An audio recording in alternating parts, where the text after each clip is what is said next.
As I stand here today, I want to offer my most confident and full endorsement of Donald J. Trump because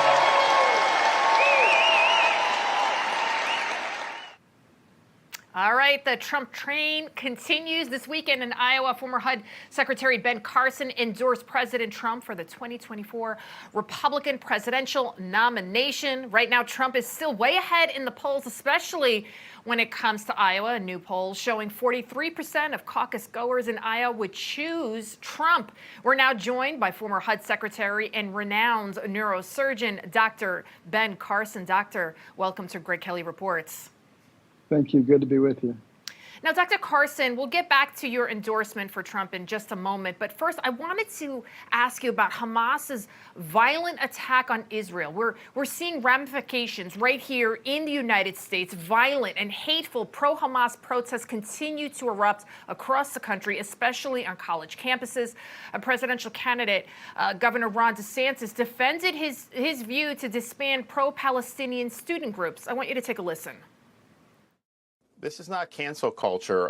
This group, they themselves said in the aftermath of the Hamas attack that they don't just stand in solidarity, that they are part of this Hamas movement. And so, yeah, you have a right to go out and demonstrate, but you can't provide material support to terrorism. They've linked themselves to Hamas, and so we absolutely decertified them. They should not get 1 red cent of taxpayer dollars. And we also have strong laws in Florida against fundraising for groups like Hamas, and we are enforcing those vigorously. It's not a First Amendment issue. That's a material support to terrorism issue. And this is also very similar to back in 2019 when President Trump, he signed an executive order that made the Title VI section of the 1964 Civil Rights Act to apply to anti-Semitic attacks. The order took direct aim at the BDS movement on college campuses, yet Biden rescinded that order among everything else that Trump did that was amazing. What do you think about this? Should those BDS groups on college campuses and these pro-Hamas people, should they be defunded, deplatformed? Well, I'm very disappointed that we haven't learned the lessons from what happened in the 30s and 40s. We say never again, and yet here it is happening again.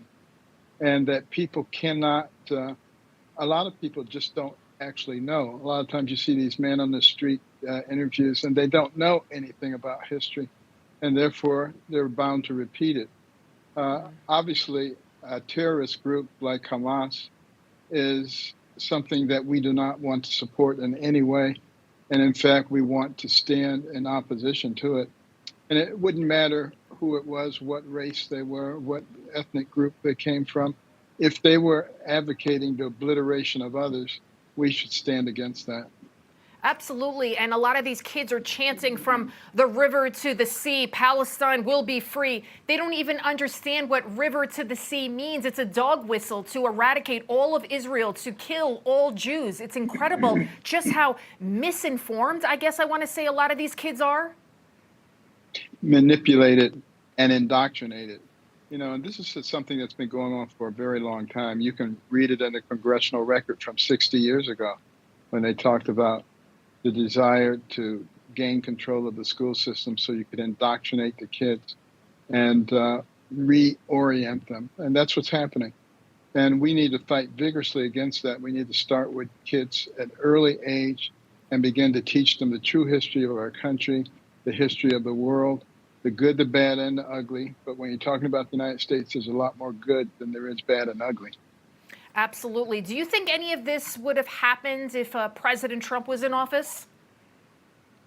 I don't think so, because a lot of this, I think, is inspired by Iran, who thinks we're the great Satan, who wants to destroy us. And believe me, if this is going on in Israel and on the West Bank and in places, I guarantee you they have active terrorists who are coming in through our southern border, which is an open invitation to terrorize the American people. And we will, in fact, have some problems. I guarantee that. Now, Dr. Carson, you clearly endorsed President Trump this past weekend. What do you say to people that say, I don't know if Trump's the guy, he could get us embroiled into more conflict? What do you say to those people? I would say you've had the advantage of seeing what he could do. Under his administration before COVID hit, we had an economic boom. We had very low unemployment, very low inflation, respect around the world, causing things to be done that actually made sense. And all those things have been dismantled. We were energy independent, which has a lot to do with the inflation that's going on now. So there may be people who don't like him, who don't like his personality, but would you rather have somebody who rubs you the wrong way, but does great things for you personally in your life and economically and in every other way? Or would you like to have somebody who has a smooth tongue and does nothing except destruction? Dr. Carson, we have about a minute left before I let you go. Why do you think President Biden isn't taking more of a stronger stance against Hamas? He's calling for a ceasefire. He's calling for a two-state Palestinian solution, a two-state solution. We know that's not possible. We know Israel has been trying that for many, many, many years, and they just don't want it. You can't have peace with a group that wants to exterminate you. Well, we should be asking him that question and asking others who are advocating for a ceasefire, exactly what do you propose to do after the ceasefire has taken place and you allow Hamas to once again get into position to create havoc? Do you have a solution for that? And if they don't have a solution for it, then maybe they should sit on the sidelines and wait this one out and let Israel do what they need to do in order to protect their people. Absolutely. Dr. Ben Carson, thank you so much for joining us this evening. Thank you. Always a pleasure.